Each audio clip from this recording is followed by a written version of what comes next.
You don't have to make a comment like that and then shout at me and scream at me and come at me in front of everyone. Do you know what? If you can't take the heat in the kitchen, don't step in the kitchen. Sometimes you have to have a taste of your own medicine. It's not nice, is it? I wouldn't do that. It's not nice, though, is it? I wouldn't do that to someone. But it's not nice. I'm going to say it and I'm going to stand on it, 10 toes with my chest up. And I don't care about girl code, whereby we should stick together. I believe in calling a spade a spade. If it walks like a duck, quacks like a duck, looks like a duck, it is a duck. And there's no two ways about it. The audacity of the girls to gang up the likes of Lacey, Polly, to gang up with Holly, who has her own beef. As far as I'm concerned, Holly is jealous. That's it. Holly is jealous of Hannah because Hannah is everything Holly wants to be. Holly wants to be successful in her business. Holly wants to be looking that way and have people sort of admire her. Holly wants to be able to stand up for herself and stand on business and not back down irregardless of who is coming after her. And she cannot be those things, but those are the things that Hannah is. And sadly, the girls are fed into Steven's beef. Whatever he told them, they've bought it. They've worn it like an armor, and they're ready to attack Hannah for no reason. They don't know why this man is telling them that. And I know Holly apparently put out a statement on a Twitter account. I'm not going to go and read it. I'm sorry. I don't have the time. I'm busy. Anyway, and so I'm going to say to Hannah, reveal the secret. Let us all know what he is afraid you'll reveal, because he's turning everybody against you. He's whipping this hurricane, towards you for no reason, just because he doesn't want you to reveal his secret. Reveal it. She's a better person than me, because after all this abuse, I would have revealed it. And then let's see how they will defend that same person after I've told them the truth about the person that they're defending. Oh my God, my blood is boiling. I'm on fire. Anyway, hey there. Thanks for stopping by. It's your girl, Valerie. Welcome to my channel. If you're new here, don't forget to subscribe. We're on our way to 3,000. We only need about 6 or 8 people. Let's go.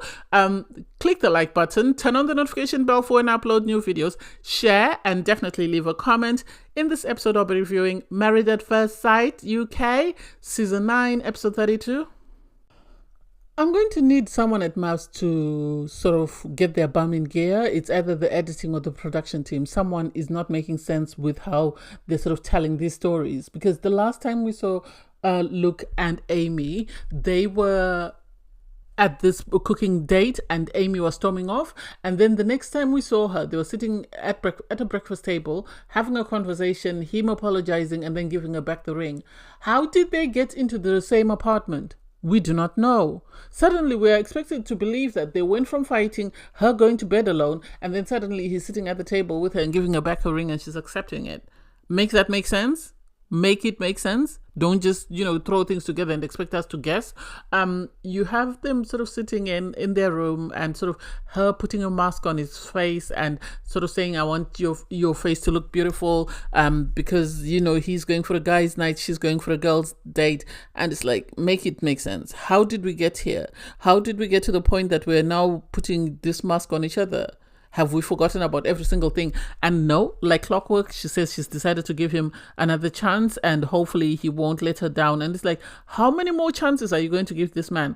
It's either you like this man enough to see a future with him or you don't and you pack your bags and you go home. No one is keeping you here unless you're doing it for the followers and the clout. That's the only two things I could think of. Because otherwise, it doesn't make sense for her to say, I want to give him another chance. Another chance for what? Another chance for you to find an excuse as to why you can't stay married to him. I don't get it. Anyway, we have Sasha and Ross. Sasha says they're back in a very good space. They're doing very well. And it's like, oh God, we are only waiting for things to go left again. So they're doing very well. She's excited that they're doing well. And she can't wait to see all the other ladies, to hear what they had for their dates, and for Luke to see the guys and hear what the guys had. And it's like, don't worry, you're going to be crying soon when you find out that some people actually had a helicopter ride when all you had was a date at an ice ring. You're going to cry when you hear that somebody else had a cooking project and you were just skating on ice. I don't know. I really don't know. I'm not a fan of Sasha, as you know. She's really done my last nerve and I can't really stand her. She and Amy deserve to be in the same WhatsApp group, including Polly. Anyway, you have Nate and Lacey. Nate and Lacey are very good. They went on the helicopter ride. They gave each other, presents. He bought her a star and she's still ecstatic about that. She can't wait to tell her family that he bought her a star because I think no one has done anything that nice for her. So she is over the moon. They did exchange I love yous as well during their date. So they really are in a good space, and they are the only couple that I think at this point have the potential to stay married. They are the couple that has the potential to stay married. Everybody else should pack their bags and go home. On that note, we get to Polly and Adam. Polly and Adam are apparently, after filming, they fell out again. And it's like, Alex is somewhere celebrating because he told this lady the truth and she wasn't ready to hear the truth. And now here she is. They're back to square one. They're back to complaints again. Polly's unhappy because Adam is not giving her what she wants. She feels she deserves better. And it's like, if you deserve better, pack your bag, go home, and you'll find better. You don't need to stay here to find better. This man has not shown you what you wanted in weeks. So why do you continue to put up with him? Why do you continue to put up with this relationship? You could easily go home and find your own person, someone that will love and care for you and give you what you need. You say you want someone who will give you PDA, so someone who will kiss you, hold your hand in public, hug you in public. He's already told you he's not that person. You say you want someone who tells you you're beautiful and you're whatever, and they really like you. He's not that person. And I've already said this, beauty is in the eye of the beholder. He might not be saying it just because maybe you don't meet his standard of what he considers to be beautiful, and that's okay. You will find your person that considers you beautiful and that thinks you meet their standard. You don't need to continue to bang this man on the head. And I'm a bit surprised because every time it's always about what Polly wants. It's never about what Adam wants. We've never heard Adam sit down and say a list of all the things that he wants. Unless I've missed it, can someone help me? Because all we know is she's not his type and he didn't have the urge to kiss her. And the fact that he said he really liked who she was when she was around her family.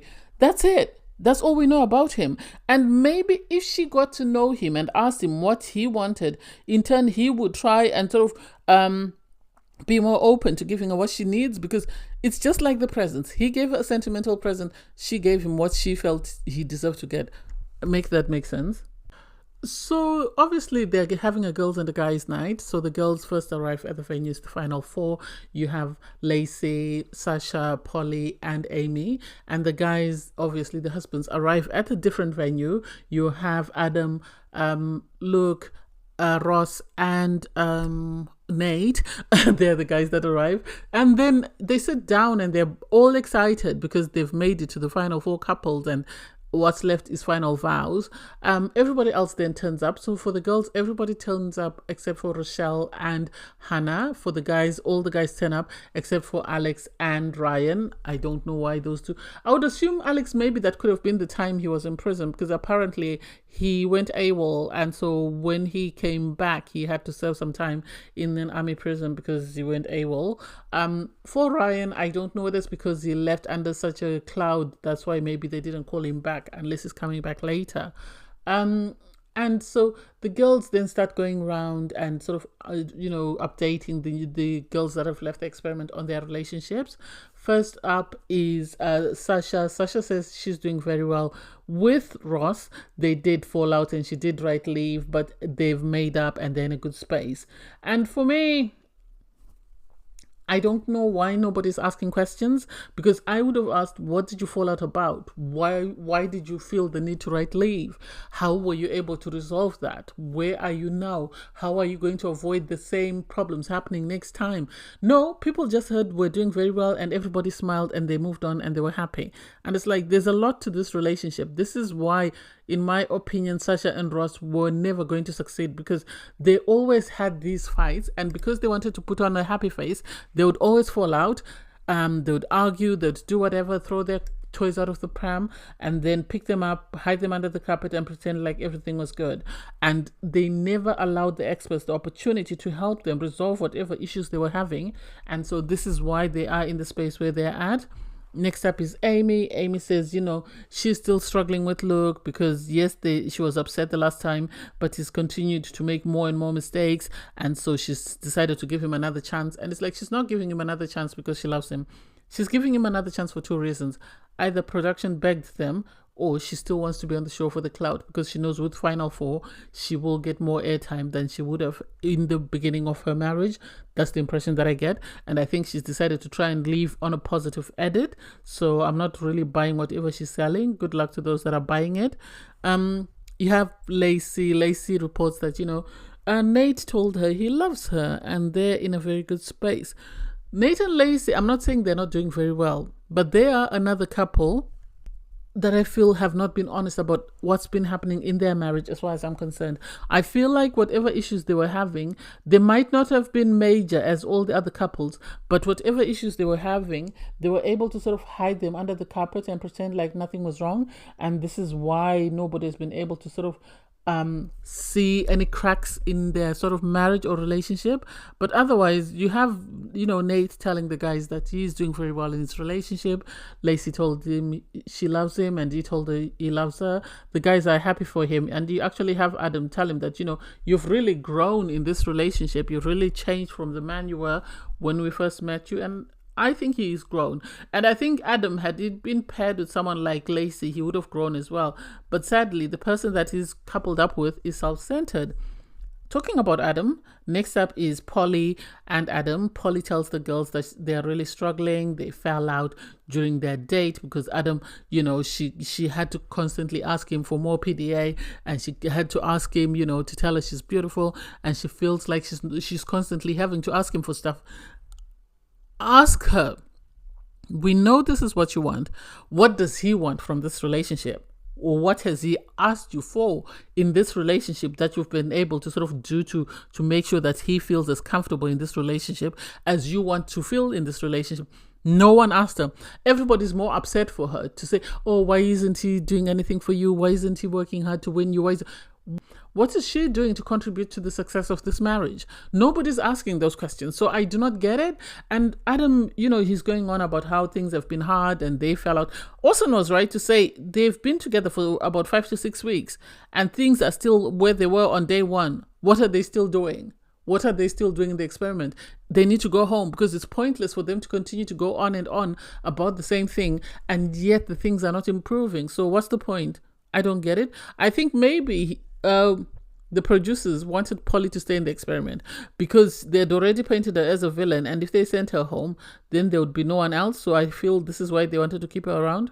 So you have Orson tell the guys that he's gone out a couple of times with Hannah and he is good friends with her. They're doing very well. They're still working on if their connection is still growing, or they still have that little connection that they had, and they're very good with one another. And so the guys turn to Stephen and say to Stephen, how do you feel hearing about this? And Stephen says, well, I'm really not bothered. We both came into the experiment looking for a partner. We didn't get what we wanted. So if she's happy, fine. I don't think that's the case.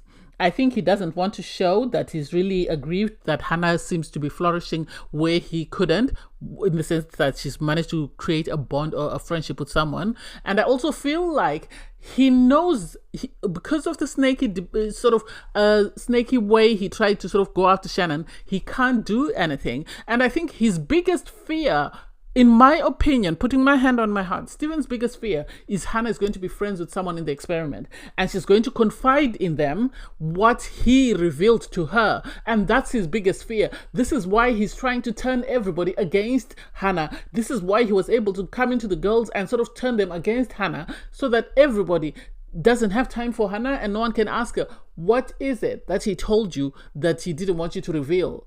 That's my opinion and I'm sticking to it, and I'll stand on it until Hannah speaks up for herself. And then you have the girl sort of speaking. When Hannah walks in, you have Holly say, look what the cat dragged in, and it's like, please keep quiet. You're not any more beautiful than Hannah. You're not more accomplished or anything than Hannah. So please sit your bottom down. And you're a mother. How will your children feel seeing you bully someone on national TV? The audacity for all of them to attack her like stray dogs. I did not like that. People like Lacey should have kept quiet. And suddenly, you have Sasha, she's lost her voice, she's quiet, she's sitting in a corner and she's just watching. Polly didn't want to involve herself in that mess because I think last time she got a lot of flack, or she must have been told off for that. So she's decided to keep quiet. And you have the likes of Lacey has suddenly found her voice to speak up. You have the likes of Christina mumbling and you need to keep quiet. Focus on your failed relationship with Kieran and mind that. And when I look at how hostile and how angry and agitated Holly is towards Hannah, in my opinion, it's jealousy. I'm going to say that. Hannah is everything that Holly wants to be and cannot be. That's my opinion, and I'm going to stick on it in the sense that Hannah is self-employed, or she runs her own business. She's got a gym. Holly is running her business in her bedroom. Note that down. Hannah is confident. She can speak up for herself. She's not afraid of anyone. Holly was crying when her husband was coming after her. She had to go home to get someone to pump her ego for her to come back and be able to confront her husband. Hannah is more beautiful, in my opinion, than Holly. And so these are some of the things that I believe are the reasons why Holly has so much smoke for Hannah, in the sense that Hannah is everything she wants to be but cannot be, or she aspires to be, and this is why she's that angry. For the likes of Lacey to be chiming in and people saying, oh, she's going after people's husbands. For the love of Christ, who in this experiment can say they were in the ideal couple outside of Lacey? Who? And Hannah has never even spoken to Nate. So the audacity, I give it to Amy. Oh, look at me giving her credit. And Emma for saying that was wrong. You were all wrong for attacking her like that. If they had a problem with her, they should have sat everybody down and said, okay, fine. This is our beef. Let us explain to you why we're upset. A, B, C, D, E, F, G. And then she would have answered for herself. Because one thing about Hannah is she's always going to stand up for herself. She's always going to stand on business. Even when Holly took her aside and was being disrespectful, she told you you're being childish. And she was being childish. She was being childish. They're being used as pawns by Stephen because Stephen doesn't want Hannah to reveal what he confided in her. And I wish Hannah would bring it out. It's time she brings it out and embarrasses this man, because we're sick and tired of people abusing her just because somebody else is trying to hide a secret. So like clockwork, the golden envelopes arrive, and the first question is, what do you wish you had said whilst in the experiment about a couple or an individual? And so it's open to the floor. The guy, well, you have Stephen raise his hand first. He says to Ross, I love you and Sasha. I think you have a special relationship. You have Casper also agree that he likes the fact that Sasha always makes sure she's facing Ross when she's speaking to him, so he's able to read her lips, and Ross on his part is able to understand. Ross says communication is important for him, so he's happy that she does that, and is happy that other people recognize that she goes out of her way to do that for him. And it's like, why are we trying to hype them up as though they're the golden couple? They're not. They've shown us they're very dysfunctional, but hey, it is what it is. Emma, Ross and Sasha, you're amazing. Your way you make sure that you look out for Ross. You make sure that he's able to understand what people are saying, and it's like, it's not that deep. It really is not that deep. I hate how they hype her up as though she is the reason why they are successful. He is also a contributing factor to that relationship. Anyway, Kieran says Amy is amazing, but he doesn't think Luke makes her happy. And it's like, at first, when they got married, I felt she got the ick from his inappropriate sexual comments. Yes, that I can give her. But then I think with time, especially after the wife swap, something happened during that wife swap that all the viewers will never be able to tell. Whether it's them being to the sex shop, or whether it's them sort of sharing the same bed, something happened that we will never know. And since then, she has been a totally different person. She's been very vindictive and malicious towards her husband. So I don't think it's just the fact that Luke is being himself. He's been himself since day one. So I don't get it. You have Stephen sort of say to Luke, you have to be yourself. You can't change yourself for anyone. Be yourself. If she likes you, she likes you. If she doesn't, she doesn't. But you cannot change yourself just because she doesn't like the man that you are, which I get. You then have, Hannah say to Amy, you've been a friend to me. You were the very first friend that I had when I walked into the experiment. And then And then Hannah sort of implies that if you see a red flag, don't just ignore it. Don't be afraid to cut and run, because at the end of the day, you have to prioritize you. Amy acknowledges that she had written leave, but she still sees these glimpses of good qualities in this man. This is why she continues to stay and continues to give him a chance. And it's like, well, if you're going to give him a chance, then fully give him a chance. Don't give him a chance on condition that if you're going to accept him as an individual, as he is. He's never said, I like this, or I like that about you. I don't like this, I don't like that about you. Every time he talks about you, it's always positive, irregardless of how badly you've spoken to him. So you can't set conditions on what he needs to do in order for you to like him. That I don't get. And I think Luke had his backup after hearing all this. This is why he asked the guys, how many of you think that, I don't make Amy happy? And you had people raise their hands. Adam was the first. Something happened between Adam and Amy, but Adam is not going to speak up. I wouldn't be surprised if they tried to explore something after the experiment, because something happened between the two of them, and no one except the two of them will know exactly what happened. So you have Adam raise his hand, Ryan, Orson, Ross, and Stephen. They all say they feel like, Luke doesn't make Amy happy. Well, if she doesn't make him happy, someone in his DMs will make him happy. Very happy, to be precise. So he doesn't need to force himself or try and change himself to be something that he's not. The next question is, give a hard-hitting, honest truth to one person in the group. And here we go. Let the drama begin. So everybody is now coming after Polly and Adam. First up is Luke. He said, you've seen Polly at home and you said you really liked her. You've seen Polly in the experiment and you said you really don't, appreciate her, or you don't like the person she is in the experiment. She's too intense. Why can't you appreciate the person at home? Because that's the person you're going to get after the experiments, after the cameras go away. That's the person you're going to be stuck with. And I get where Luke is coming from, that at the end of the day, if you've seen a glimpse of her at home, if you had gone to her homestay and she had been just as chaotic as she is during the experiment, then you'd say no. But because you've seen the positives, ask yourself, does the positive far outweigh the negative, or are you afraid that she will still be that same person she is in the experiment once you get home, once the cameras go away? Which is it? A lot of people were in agreement with that. So you have Amy next, and she so more or less asks, what do you need from Adam in order to feel like you've got security in this relationship? And obviously she's been telling us she wants him to tell her she's beautiful, she wants him to make love to her, she wants him to kiss her, she wants him to speak adoringly about her. That way she feels secure in that relationship. That to me doesn't make sense, but hey, it is what it is. And then Orson asks, for a yes or no answer to Adam, and he says, on the outside, do you see this thing working? Is she your person?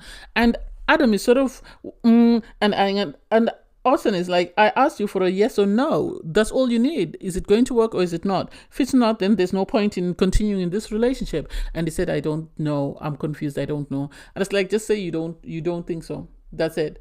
Holly says you need to remember who you are before the experiment and after the experiment, or you need to wear your crown. And it's like, seriously, these girls, if they don't keep quiet about crowns and princess treatment, I'm going to scream, because none of them are getting any princess treatment, and none of them deserve to be treated like a princess, in my opinion. And that includes Lacey, given her behavior.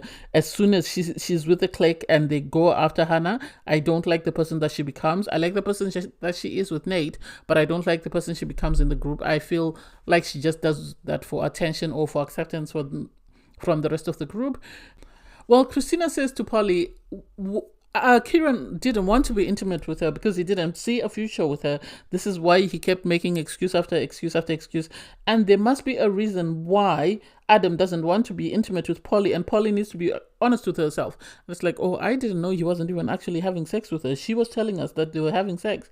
So which is it? Were they having sex, or was she telling porkies and he wasn't doing anything at all? Make it make sense, because the rest of the class wants to find out.